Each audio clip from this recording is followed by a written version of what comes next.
Hey guys, this is Ian from CrossFit Littleton. I'm here with your tip of the week.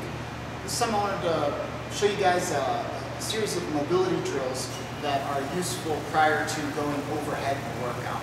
And overhead could mean pull-ups, overhead could mean jerking, overhead could mean pressing, overhead could mean going overhead with kettlebells, anything where you're raised overhead.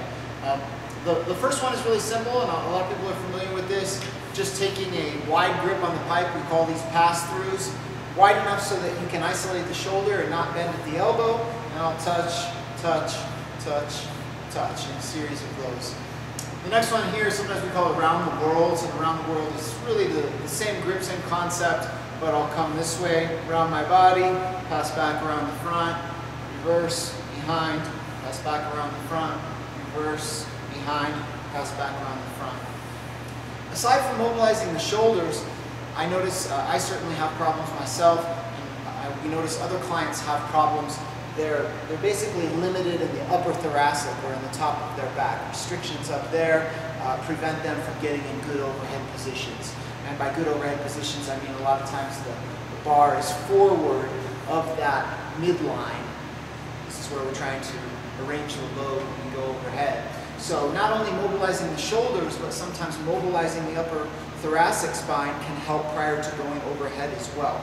I got this drill from the gym's physical therapist, Dr. Tara Fisher, so I've got to mention her. I think it's really good. The basic concept is I'm going to lay on this foam roller. I'm going to make sure my head is supported, my head and neck are supported, and I'm going to do a series of movements where I go overhead. What's important in this drill is that my low back is flat on the foam roller. You need to move your pelvis and or engage your core in order to flatten out your low back. If you just relax, there's that gap in the low back in the foam roller, and that's really going to defeat the purpose or not allow you to isolate the upper thoracic in this drill. So I make sure that my low back is flush on the foam roller. I'll start with a wide grip, and I'll just kind of go to the end range of motion there, push up against it a little bit, and return. Up against that end range of motion a little further, and return.